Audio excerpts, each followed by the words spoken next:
Coucou mes gazelles, bienvenue pour la suite de ces tirages. On continue dans le domaine sentimental pour le mois de janvier avec les Sagittaires. Les Sagittaires, l'énergie dominante pour ce mois-ci.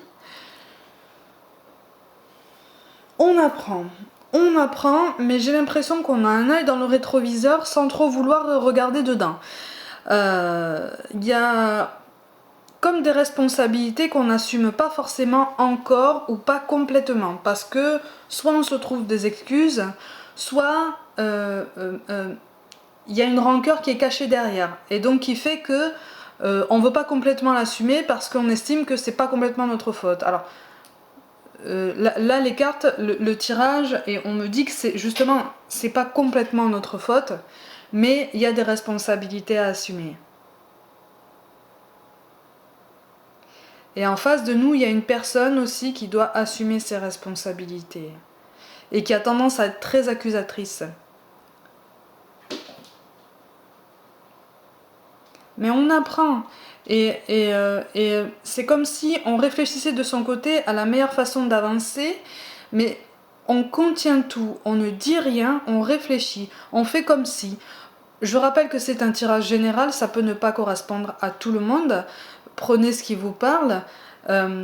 Et certaines choses peuvent concerner ce que vous avez déjà vécu, ce que vous êtes sur le point de vivre ou ce que vous allez vivre un peu plus tard.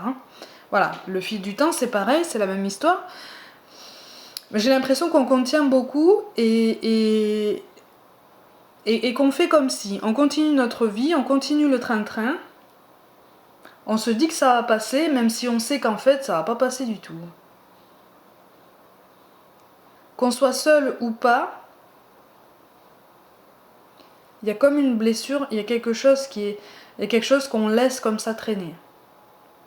Qu'on essaye de compenser.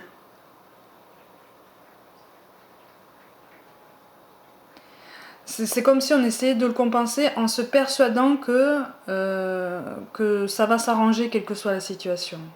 Alors ça c'est très bien, c'est la pensée positive, hein. Mais on se dit que ça va s'arranger, mais finalement on reste dans la même énergie qu'avant. Donc il y a comme un décalage entre ce qu'on se dit et ce qu'on voudrait. Parce que j'ai l'impression qu'on n'est pas forcément clair sur ce qu'on veut réellement. On est en train de se chercher pour moi. On est déboussolé.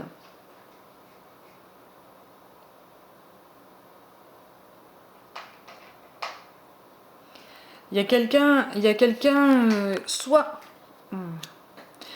On est déboussolé parce qu'on n'est pas tout seul en fait.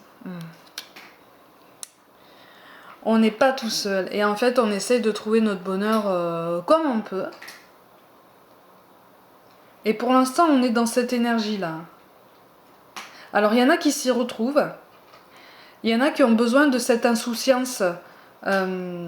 Si tant est qu'on puisse appeler ça de l'insouciance. C'est-à-dire que on essaye d'occulter certaines choses qu'on ne maîtrise pas ou qu'on ne comprend pas ou qu'on n'arrive pas à exprimer. Et on se dit, d'accord, tant pis, plus tard. Et c'est une forme d'insouciance, c'est une façon de surfer sur le quotidien, quelle que soit notre situation sentimentale. Voilà, c'est une façon de surfer et de ne pas littéralement se laisser noyer en fait par des sentiments. Ouais, il y a une énergie dans ce sens-là. Et c'est dans cette énergie que finalement on trouve satisfaction. Mais c'est aussi dans ce sens-là qu'on est déboussolé, en ce sens qu'il y a forcément des questions qui restent, qui sont sous-jacentes. Et là, en fait, les cartes nous disent qu'il ne faut pas les laisser sans réponse trop longtemps. Parce que cette insouciance-là, on peut la moduler, on peut faire qu'elle soit durable, mais à un moment donné, il faut aussi la construire, cette insouciance. Il faut la construire de façon intelligente, pertinente. Il y en a qui ont des enfants là. Il y en a qui ont des enfants et qui finalement ont tellement souffert qu'ils se recentrent sur leurs enfants. Parce que c'est le point culminant de leur parcours sentimental, de leur parcours de vie en entier. En fait, c'est notre point culminant, c'est ce qui est devenu le plus important pour nous à tous les niveaux, mais encore plus qu'initialement. Du coup, on se concentre sur ça. Et en fait, ça évite de faire penser à d'autres choses beaucoup moins joyeuses, beaucoup moins simples, en fait. On se concentre sur les enfants, on se concentre sur la famille. Voilà, c'est ça. Et on occulte certains aspects de notre vie sentimentale parce que c'est trop compliqué, parce qu'on n'a pas le temps, parce que ils sont tous comme ça, parce que c'est toutes les mêmes, parce que voilà. Il y a toujours quelque chose en fait qui justifie qu'on se réfugie dans ce schéma-là qu'on s'est construit, ce schéma-là qui justement ne nous fait pas penser à nous en fait. Et comme on pense pas à nous, on pense pas à tous ces problèmes sentimentaux parce qu'on en a assez d'autres en fait. On en a assez d'autres sur d'autres plans. Du coup, on occulte un peu le sentimental et on profite d'une certaine solitude. Si tant est qu'on puisse parler de solitude quand on a des enfants. Vous voyez ce que je veux dire, hein?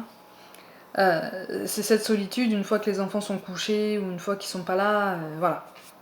Il y a quelque chose, on lutte, hein, mais c'est une lutte, hein. C'est un dilemme parce qu'on aurait envie d'avancer aussi sur ce plan-là. Mais comme c'est trop compliqué et comme on n'a pas encore une idée fixe de la direction qu'on voudrait prendre, même si ça commence à prendre forme, comme on prend pas le temps d'y réfléchir profondément et de façon posée et en prenant le temps de peser le pour, le contre et de tout voir, d'avoir une vue d'ensemble beaucoup plus en hauteur, on peut pas avancer de façon pertinente. D'où cette concentration sur les enfants en fait. Sur la famille. Ah oui. Parce qu'il y a des colères qui sont enfouies en fait. On me parle de colère reniée. En fait c'est ça, c'est des choses qui ont été contenues. Ou alors c'est des colères, pour certains d'entre vous aussi, qui ont été exprimées mais qui ont été immédiatement balayées d'un revers de main. Et ça, c'est particulièrement frustrant en fait. Et c'est ce qui a renforcé en fait cette idée que l'amour c'est pas pour maintenant quoi. C'est pas pour maintenant. C'est un schéma qui est bien plaisant, mais finalement c'est pas pour maintenant. Il y a certains d'entre vous qui disent quand même que c'est pas pour eux. Hein. Mais c'est pas pour eux pour le moment. En fait les cartes vous disent que, et encore une fois, que c'est temporaire tout ça.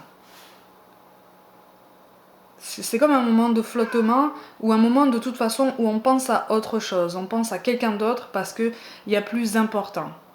On laisse un petit peu de côté la romance, voire même carrément pour certains, mais en même temps ça fait du bien. En même temps ça fait du bien parce que ça permet d'éviter de faire... Et voilà. Il y a des choses qui sont cachées. On refoule des envies, on refoule des besoins, on refoule des idéaux. On met tout de côté. Mais en même temps, c'est épuisant. Il y a une certaine fatigue à ce niveau-là.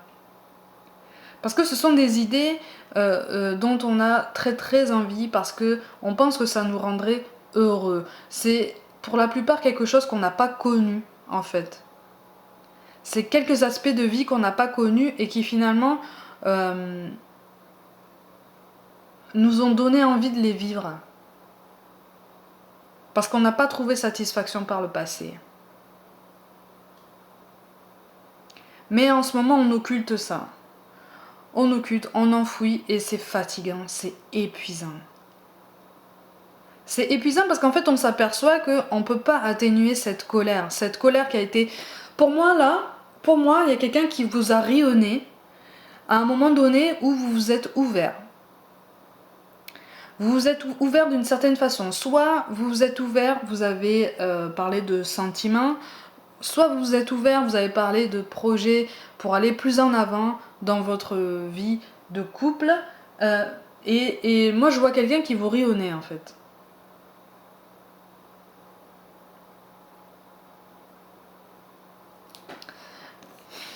Et du coup ça vous a... ouais. Ça vous a... Ça a empêché... ça a empêché cet épanouissement en fait. C'est comme si vous aviez calé. Et il y a de la frustration.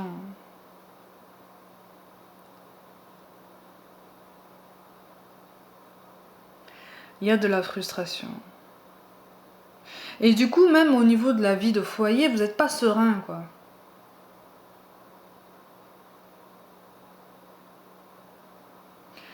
Vous n'êtes pas serein parce que vous savez très bien en fait que la vie de famille, le fait de s'occuper de ses enfants, c'est très très beau, mais vous vous dites que j'en vois qui se disent que ils ont aussi besoin d'autre chose.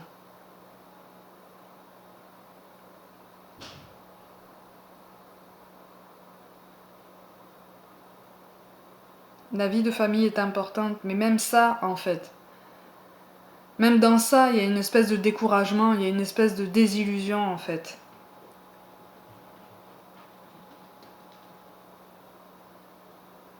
Il y a une énergie toute féminine dans ce tirage. Comme si on se donnait, eh ben voilà. Comme si on se donnait, comme si, eh oui, ben voilà, il y a des non-dits. Et on a l'impression qu'on nous a menti. Et donc pour guérir des blessures, eh ben on occulte tout ça en fait. On occulte ça, mais comme je disais dès le début, on n'a pas les réponses. Et on va pas les chercher. Et parce qu'on se trouve des raisons pour ne pas aller les chercher. Alors encore une fois, c'est pas un jugement, hein. Parce qu'on sent qu'en fait, on sent que c'est peut-être pas le moment idéal pour aller chercher des réponses parce qu'on ne sait pas comment on va pouvoir les encaisser. Même si pour certaines questions, on a quand même une idée de la réponse, c'est justement parce que ça nous plairait pas qu'on va pas les chercher pour les confirmer. Et c'est aussi pour ça qu'il y a une rancœur. C'est aussi pour ça qu'il y a des colères, il y a des choses qui ont été... Et c'est aussi pour ça que vous en voulez à une personne du passé. C'est cette personne-là qui a balayé votre ouverture d'un revers de main. Et en fait, vous avez pris ça comme une trahison. Alors pour différents facteurs, hein. Mais on me parle de trahison. Ça a été pris comme une trahison.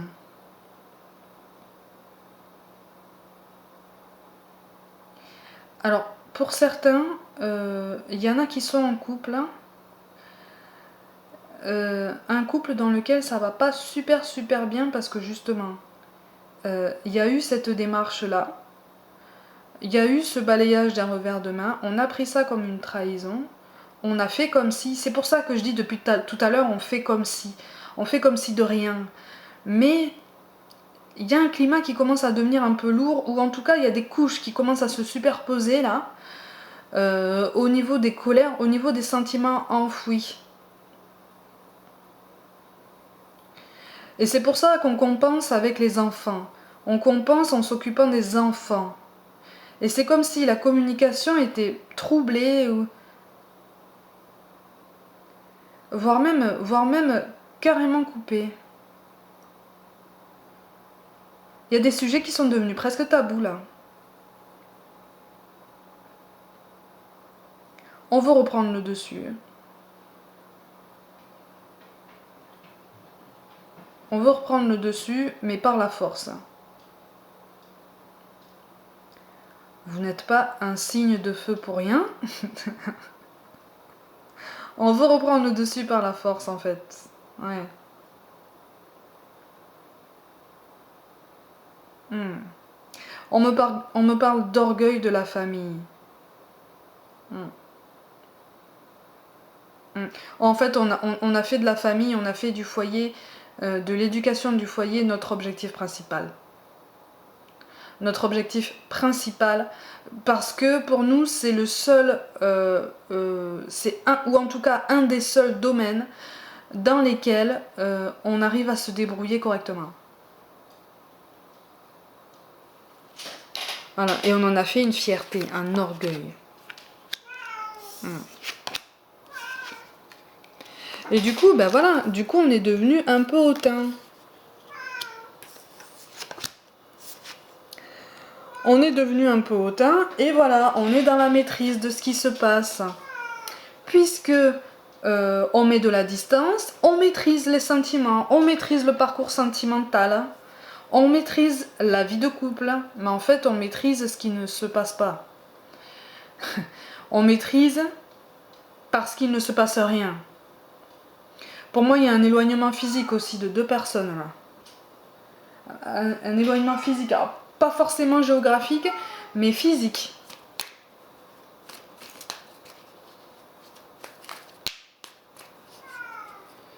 Et le seul domaine dans lequel on ose faire un effort, pour certains d'entre vous, c'est en ce qui concerne les enfants.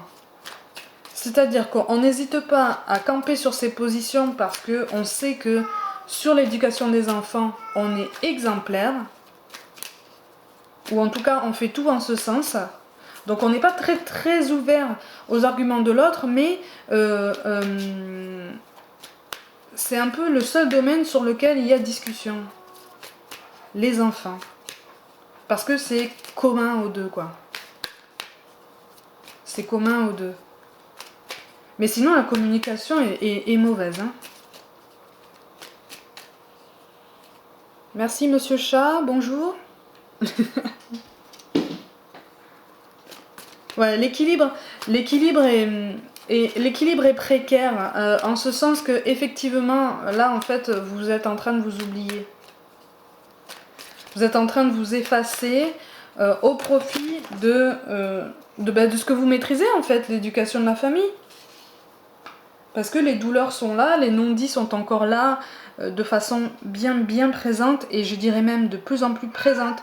C'est ce qui vous rend de plus en plus distant. Pour moi, il y a une distance physique entre deux personnes, une froideur même. Et pour certains d'entre vous, en fait, vous vous dites, bah c'est pas plus mal. C'est pas plus mal parce que comme ça me rajoute pas des douleurs supplémentaires, ça me rajoute pas des vexations ou des déceptions. Arrive un moment où stop, quoi.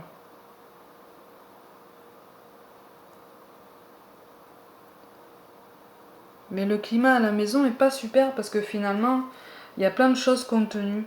Et il y a même des ambitions qui sont contenues parce qu'on commence à avoir des doutes, en fait. Soit on a des doutes depuis un certain moment, soit on commence à en avoir. Et là, on se dit, est-ce que j'ai fait les bons choix? On parle d'un passage à vide, mais temporaire, qui peut se régler. Il y a un équilibre qui peut se trouver. Mais il faut rétablir une communication, il faut rétablir une ouverture, parce que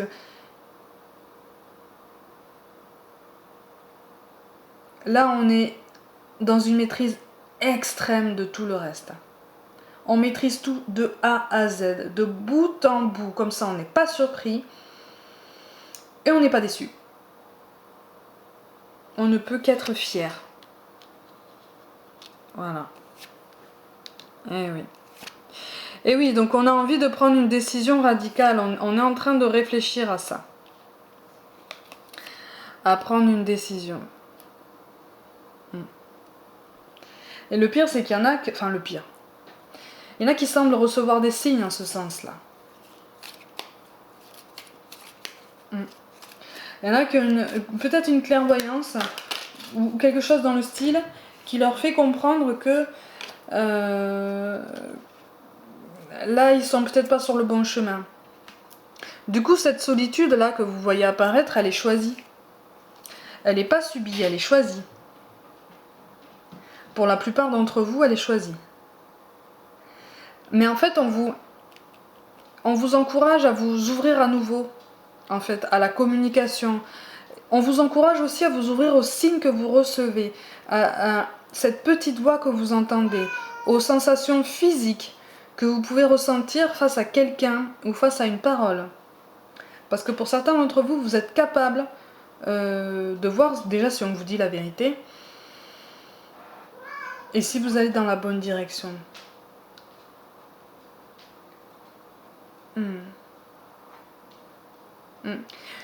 Parce que là, si vous voulez, là on est en train de vous dire que vous avez des ambitions et il faut surtout pas les mettre de côté, il faut surtout pas les contenir trop longtemps parce que c'est vous recevez des signes qui vous montrent que vous allez bientôt avoir l'opportunité de mettre ça en place. Mais il faut rétablir une communication, il faut crever ses abcès pour certains d'entre vous, tant qu'il est encore temps, parce que il y a encore des choses à faire, de positives. Il y a un équilibre qui est possible. Vous avez la carte du soleil qui est ressortie, c'est une des plus belles cartes du tarot. Il y a quelque chose de positif qui ressort. Et pas seulement juste votre union pour les enfants en fait. Mais il y a une peur. Il y a une peur. On a envie que ça aille vite. On a envie d'expédier en fait le problème. Seulement on a peur. Donc en fait on élude certaines questions, comme je disais tout à l'heure. On élude certaines questions, on élude certaines discussions parce que on sait que nous-mêmes aussi on va devoir répondre de certaines choses et parfois on se dit qu'il vaut mieux peut-être pas qu'on réponde à ça parce que ça va être cash. Ça va être cash. En fait on a conscience qu'en face de nous on a quand même quelqu'un qui peut avoir potentiellement encore des sentiments pour nous. Et du coup, on veut pas non plus tout gâcher, mais on veut pas non plus tout gâcher pour les enfants, en fait, pour préserver les enfants. Donc en fait, on vous parle de diversité. Le monde serait terriblement ennuyeux si nous étions tous pareils. Célèbre ton caractère unique, tu es spécial et tu es aimé. C'est en fait ce qui vous dit que les décisions radicales ne sont peut-être pas d'actualité. Elles ne devraient peut-être pas être d'actualité puisque la communication n'est pas là. Vous voyez? Ou alors elle est biaisée. Elle est biaisée par ce qu'on a pris pour des mensonges, qu'on a pris pour une trahison. Pour certains, ça s'est avéré de vrais mensonges, de vraies trahisons. Mais pour d'autres, il y a vraiment une interprétation. Et il faut remettre au clair tout ça. Il faut vraiment mettre tout sur la table en fait. On vous parle de cadeaux précieux. L'amitié, la famille et l'amour sont de précieux cadeaux. Ne perds pas de vue ce qui est essentiel. Voilà. C'est exactement, on peut pas le dire mieux que ça quoi. Là vous vous concentrez sur l'éducation des enfants. C'est très bien. Mais là en fait on vous dit de ne pas vous oublier. Voilà. En tant qu'homme ou femme. Voire même couple en fait, en tant qu'individu et en tant que duo. On vous parle aussi de l'archange Uriel. Une magnifique transformation spirituelle s'opère en ce moment dans ta vie et dans ton monde. C'est l'union du ciel et de la terre, de l'esprit et de la matière. Le cœur et l'esprit s'unissent dans un équilibre harmonieux. Là aussi, on vous parle du cœur et de l'esprit. En fait, là, c'est l'amour inconditionnel et l'ego. Il faut trouver une balance, parce que là, on vous reparle encore d'équilibre. Vous voyez ? Quand je parle d'ego, je parle du mental. Donc de cette voix qui nous fait dire « Non, je suis pas assez bon pour ça. Non, je vais jamais y arriver. Non, il va jamais comprendre. Non, ça va jamais passer. » Voilà. Vous voyez ce que je veux dire ? Il faut dans cette solitude que vous avez choisie, commencer à amorcer ce déclic en fait. Vous voyez ? On vous parle aussi d'harmonie. Le chaos se manifeste lorsque nous essayons de résister au flux naturel de la vie. Voilà, la maîtrise complète. Tout fonctionne par cycle. Chaque étape de la vie a un sens et une raison d'être. Chaque jour peut se dérouler dans l'harmonie si tel est ton désir. Pour que chaque jour se déroule dans l'harmonie, il faut rétablir la communication. Voilà. L'harmonie, c'est l'équilibre. L'équilibre, c'est justement cette carte du soleil qui est ressortie en début de tirage. Vous voyez ? Donc, il faut vous ouvrir au partage, il faut vous ouvrir à la communication et et à la compréhension aussi, à l'échange, et pas seulement pour les enfants. En premier lieu, si vous voulez, pour les enfants, bien sûr, mais aussi pour vous en fait, pour éviter cet épuisement inutile en fait, hein, pour pas que ça vous rende malade. Et enfin, on vous parle de l'archange Sandalphon. J'ai entendu ton appel au secours, ta prière va bientôt être exaucée. Ça correspond à cette idée de fatigue. Il y en a qui sont fatigués là, il y en a qui sont épuisés et qui sont au bord, pour certains, d'une crise de nerfs ou en tout cas d'un ras-le-bol, mais qui risque d'exploser à tout moment. Donc là, on vous dit que ça va aller, c'est temporaire, il faut faire des efforts. Si vous avez choisi cette solitude, très bien, tant mieux, mais il faut l'utiliser de façon un petit peu plus pertinente. Voilà, pour que les choses se rétablissent un petit peu mieux dans ce tirage. Donc, amis Sagittaires, pour le mois de janvier, prenez soin de vous, croyez en vous, et je vous dis à très vite.